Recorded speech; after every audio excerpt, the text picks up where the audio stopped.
अच्छा, एक बात याद रखिएगा, हम ये सोचते हैं परीक्षित ने मोक्ष प्राप्त करने के लिए 7 दिन की कथा सुनी। अगर ये मोक्ष प्राप्त करने के लिए कथा सुनी तो फिर इस कथा में हमारे लिए क्या उपयोग है? क्या आप लोग मरने वाले हो जो मोक्ष चाहते हो? क्योंकि मोक्ष तो हमारे भक्त को मिलता ही मिलता है। मोक्ष मुक्ति बहुत साधारण चीज है।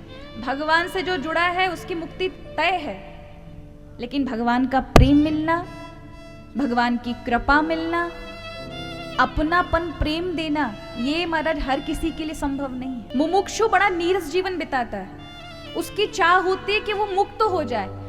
वो शरीर को झंझट मानता है, आवागमन को झंझट है उसके लिए। वो मानता है कि मुक्ति मिल जाए, बस मोक्ष मिल जाए।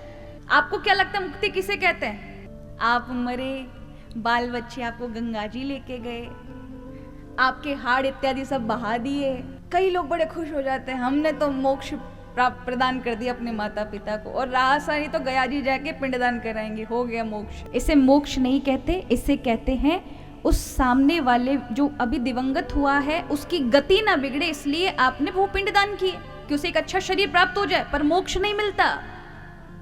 जिसने जीते जी मोक्ष नहीं पाया, मरने के बाद मोक्ष मिलेगा, ऐसी झूठे दावे हमारे शास्त्र नहीं करते। आपने अपनी आंखों से जो चीज नहीं देखी, आप कैसे कह सकते मरने के बाद मिलेंगे? आज बड़े बड़े आतंकवादियों के हमले क्यों होते हैं? आपको क्या लगता है? बड़ी गंभीरता में जाओगे तो वो 2 चीजों के उसमें फंसे हुए लोग हैं, जिनको कुछ सी चीज का लालच है। मरने के बाद कोई स्वर्ग मिलेगा, कोई 7वें आसमान पर कोई ऐसा लोक मिलेगा, है ना?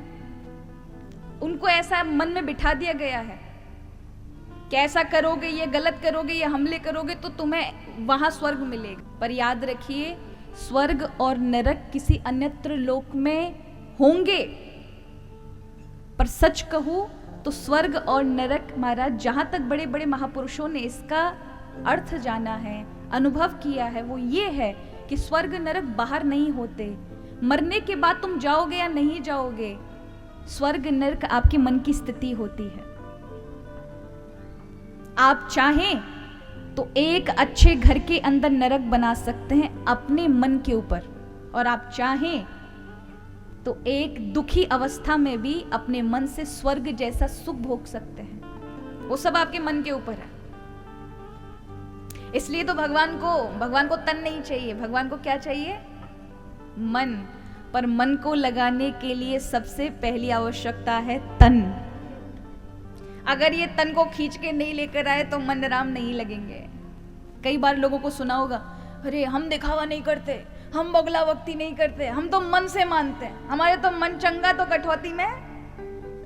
तो बहुत लोग मिलेंगे आपको ऐसे कहते हुए, पर सच पूछो तो महाराज वो किसी की नहीं मानते। मन में भगवान आ जाना क्या साधारण है महाराज? जिसने तन लगाया नहीं वो मन क्या लगाएगा? ये तो आलसी वाली बात हो गई। इसलिए मन की आवश्यकता है, मन प्रभु में लगाओ। मन को लगाने के लिए आपको तन को जबरदस्ती लगाना ही पड़ेगा। अगर आपने लगाया तो ये मन 2-4 बार महाराज बड़े इधर उधर मन भागेगा, लेकिन आपने यदि भगवान के नाम में, प्रभु की कथाओं में रुचि बढ़ाई तो फिर ये लगने लगेगा ना, फिर आपको मेहनत नहीं करनी पड़ेगी, फिर आपका स्वभाव बन जाएगा।